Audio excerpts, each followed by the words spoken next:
one of baseball's biggest stars will be suspended tomorrow. Alex Rodriguez is reportedly one of several players expected to be disciplined for taking steroids.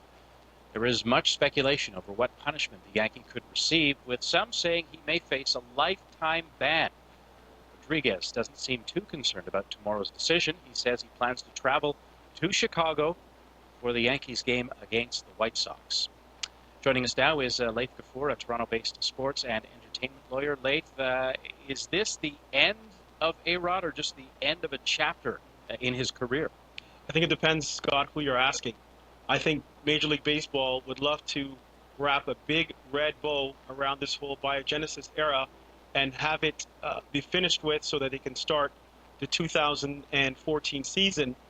But I think that Alex Rodriguez is throwing a whole lot of sand into their game plan. Now, how is he doing that? I mean, he what? He could decide to appeal, or does he have that right? You know, Scott, I think this goes back a little bit. So if we go back to 94, you'll remember we had that MLB strike. And when the season resumed, a lot of fans weren't going back to baseball. And that's when the ball started flying out of the ballparks. So this is the Sosa, the McGuire, the Bonds era.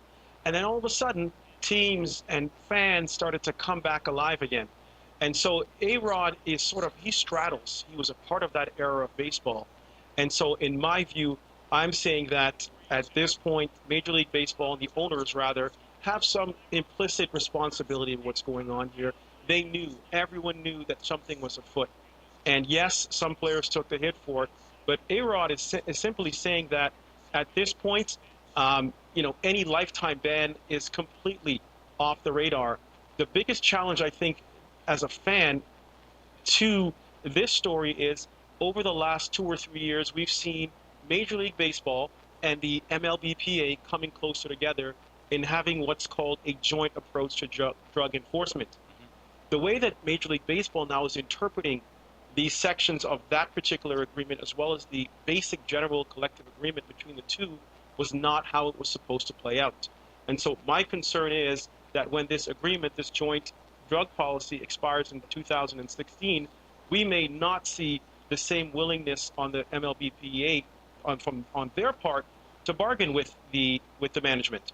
How much of a loss would this be for baseball to lose somebody like Rodriguez to his history or perhaps history of drug use?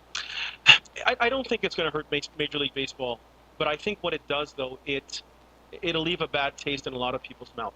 One of the great baseball players, Barry Larkin, he's a Hall of Famer. One of the things that he said that I think really touches off an important part to the story is we don't know what happened with Ryan Braun.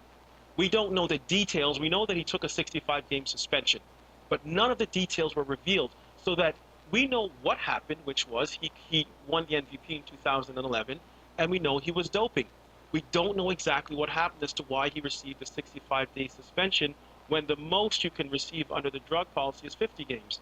How do we account for the additional games? So what Major League Baseball is telling us is that they got the additional games from further breaches to the collective agreement. We don't know what those are. And so at this point, the regime that's in place and Major League Baseball starting to exercise Section 12 of the collective agreement, Article 12, it throws everything into discord. My analysis and my view is that this will be litigated. This will not be over. Rodriguez will arbitrate it. It will even make its way potentially to federal court, and this issue will not go away quietly. Cycling has tried to turn the page on doping. Do you think baseball could do the same? I think that it's a laudable goal, but like anything. So, for example, when you ask taxpayers, do they want lower property taxes, they'll all say yes. But when you tell them it's going to mean higher user fees and increased inconveniences, they take a bit of a pause. At the end of the day, this situation itself needs to be dealt with, but it needs to be dealt with in a more modified way. One of the things that I think all of our viewers are thinking about is, why is there such animus towards Alex Rodriguez? If we compare him to Ryan Braun, I see a lot of comparables. How do we go from 65 with Ryan Braun all the way to 200-plus games or a lifetime ban? There's something in the middle that the average fan or anyone looking at it is thinking there's something missing. And so in my view, that piece of information may come out. We heard A-Rod say yesterday that he's going to get an opportunity to tell his side of the story.